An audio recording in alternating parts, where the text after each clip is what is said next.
Hello friends, कैसे हैं आप सब। आई होप आप लोग स्वस्थ होंगे, अपनी तैयारी में व्यस्त होंगे। आज हम डिस्कशन करेंगे CDP previous year online paper. तो चलिए स्टार्ट करते हैं। क्वेश्चन नंबर फर्स्ट है, मूल प्रवृत्ति की एक प्रमुख विशेषता है जो पाई जाती है किसमें?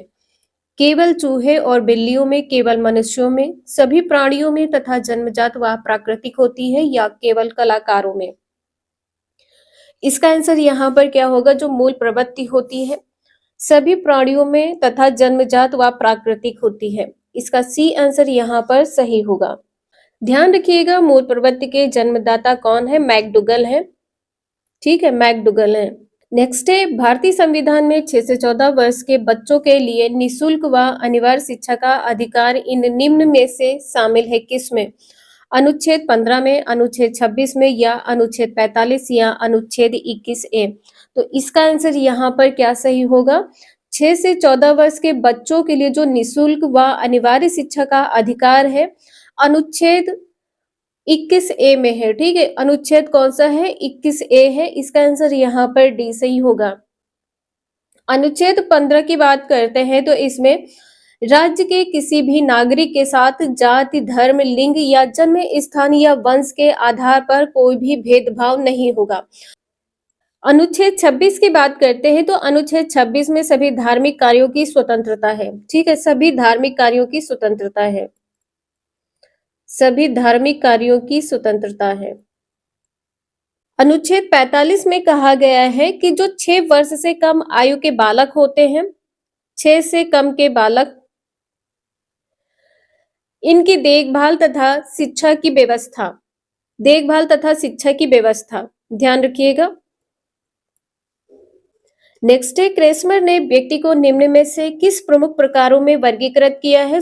सुडोलकाय, लंबकाय, गोलकाय या इनमें से सभी? इसका आंसर यहाँ पर डी सही हो जाएगा। क्रेस्मर ने सन 1925 में 3 प्रमुख प्रकार के व्यक्तित्व का वर्णन किया है। ठीक है, 3 प्रमुख प्रकार के व्यक्तित्व का वर्णन किया है, जिसमें सुडोलकाय है, लंबकाय है और गोलकाय। इसका आंसर यहाँ पर डी सही होगा। नेक्स्ट है, टीईटी का उद्देश्य निम्न में किसका मापन है? अभिक्षमता, बौद्धिक क्षमता, अभिवृत्ति या मूल्य? इसका आंसर यहाँ पर ए सही हो जाएगा, अभिक्षमता। नेक्स्ट है, संघनन का सिद्धांत निम्न में से किसकी व्याख्या करता है? स्मृति की, अधिगम या अभिप्रेरणा या सृजनात्मकता? फिफ्थ का ए आंसर यहाँ पर सही हो जाएगा, स्मृति। जो संघनन का सिद्धांत है स्मृति की व्याख्या करता है। ए आंसर इसका यहाँ पर सही होगा। नेक्स्ट है, पिछड़े बालकों के लिए शैक्षिक लब्धि की अवधारणा किसने दी है? सोनेल ने दी है, गर्टन ने दी है, बर्टन हॉल ने दी है या सीरिल बर्ट? पिछड़े बालकों के लिए शैक्षिक लब्धि की अवधारणा सीरिल बर्ट ने दी है। ये ध्यान रखिएगा, जिन बालकों की शैक्षिक लब्धि 85 से कम होती है उन बालकों को पिछड़े बालक कहा जाता है। ठीक है, ये ध्यान रखिएगा, जिनकी शैक्षिक लब्धि 85 से कम होती है उन बालकों को पिछड़े बालक कहा जाता है। किसने कहा है? सीरिल बर्ट ने। नेक्स्ट है, निम्न में से कौन सा एक उत्तम परीक्षण की विशेषताओं से भिन्न है? वैधता, विश्वसनीयता, वस्तुनिष्ठता, अभिक्षमता? इसका आंसर यहाँ पर क्या सही हो जाएगा? डी। ठीक है, जो अभिक्षमता है इसे एप्टीट्यूड कहते हैं। ये आंसर यहाँ पर नहीं होगा। किसी एक उत्तम परीक्षण की विशेषताओं में क्या शामिल है? वैधता, विश्वसनीयता, वस्तुनिष्ठता, लेकिन अभिक्षमता यहाँ पर नहीं होगा। नेक्स्ट है, निम्न में से कौन सा बुद्धि का सिद्धांत नहीं है? द्वितत्व का सिद्धांत, एक तत्व का सिद्धांत, प्रत्यागमन का सिद्धांत या बहुतत्व का सिद्धांत? इसका आंसर यहाँ पर क्या सही होगा? प्रत्यागमन का सिद्धांत। जो प्रत्यागमन का सिद्धांत है ये बुद्धि का सिद्धांत से संबंधित नहीं है। प्रत्यागमन का सिद्धांत वंशानुक्रम के सिद्धांत के अंतर्गत आता है। ठीक है, वंशानुगत सिद्धांत के अंतर्गत आता है। इसका सी आंसर यहाँ पर सही होगा। प्रत्यागमन सिद्धांत का प्रतिपादन किसने किया है? सोरेनसन ने किया है, ये ध्यान रखिएगा। ठीक है, सोरेनसन ने किया है।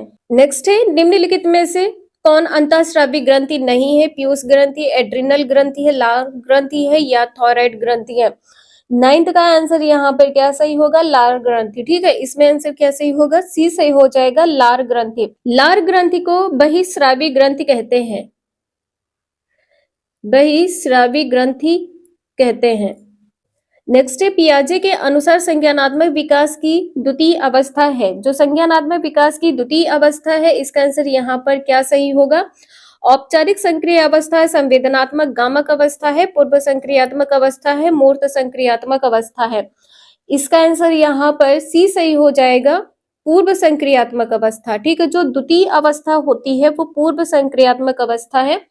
इसका आंसर यहाँ पर सी सही हो जाएगा। संवेदी गामक अवस्था कब से कब तक की होती है? 0 से 2 वर्ष की होती है, ध्यान रखिएगा। पूर्व संक्रियात्मक अवस्था 2 से 7 होती है, पूर्व संक्रियात्मक अवस्था 2 से 7 वर्ष होती है।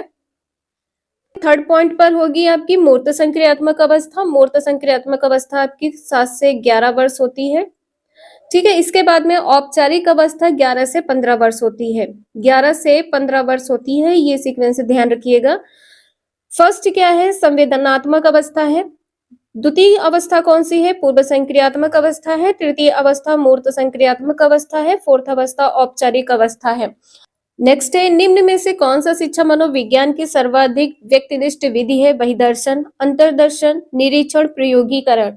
11th का आंसर यहाँ पर बी सही हो जाएगा, अंतर्दर्शन। जो सर्वाधिक व्यक्तिनिष्ठ विधि होती है ये अंतर्दर्शन होगी, इसका बी आंसर यहाँ पर सही होगा। अंतर्दर्शन में मस्तिष्क द्वारा अपनी स्वयं की क्रियाओं का निरीक्षण किया जाता है। ध्यान रखिएगा, स्वयं की क्रियाएं। ठीक है, ये स्वयं की इसमें क्रियाएं। नेक्स्ट है, अल्बर्ट बंडूरा निम्न में से किससे संबंधित है? व्यवहारवादी सिद्धांत से, या सामाजिक अधिगम सिद्धांत से, या संज्ञानात्मक विकास का सिद्धांत से, या मनोलैंगिक विकास के सिद्धांत से। इसका आंसर यहाँ पर क्या सही हो जाएगा? अल्बर्ट बंडूरा जो है सामाजिक अधिगम सिद्धांत से संबंधित है। इसका आंसर यहाँ पर बी सही होगा। व्यवहारवादी सिद्धांत किससे संबंधित है? थॉर्नडाइक से। ठीक है, थॉर्नडाइक से संबंधित है, ध्यान रखिएगा, थॉर्नडाइक से संबंधित है।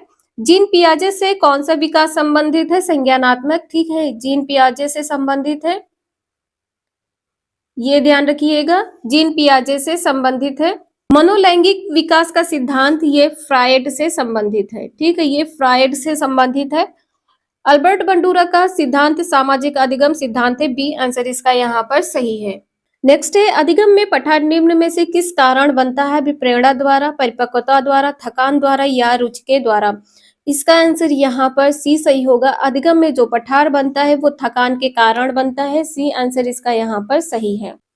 नेक्स्ट है, दर्पण चित्र परीक्षण किसे मापने हेतु प्रयुक्त होता है? अधिगम अंतरण को, अधिगम की गति को, सृजनात्मकता को, या अभिरुचि को। 14 का आंसर यहाँ पर ए सही होगा। जो दर्पण चित्र परीक्षण होता है अधिगम अंतरण को मापने हेतु किया जाता है, ए आंसर इसका यहाँ पर सही है।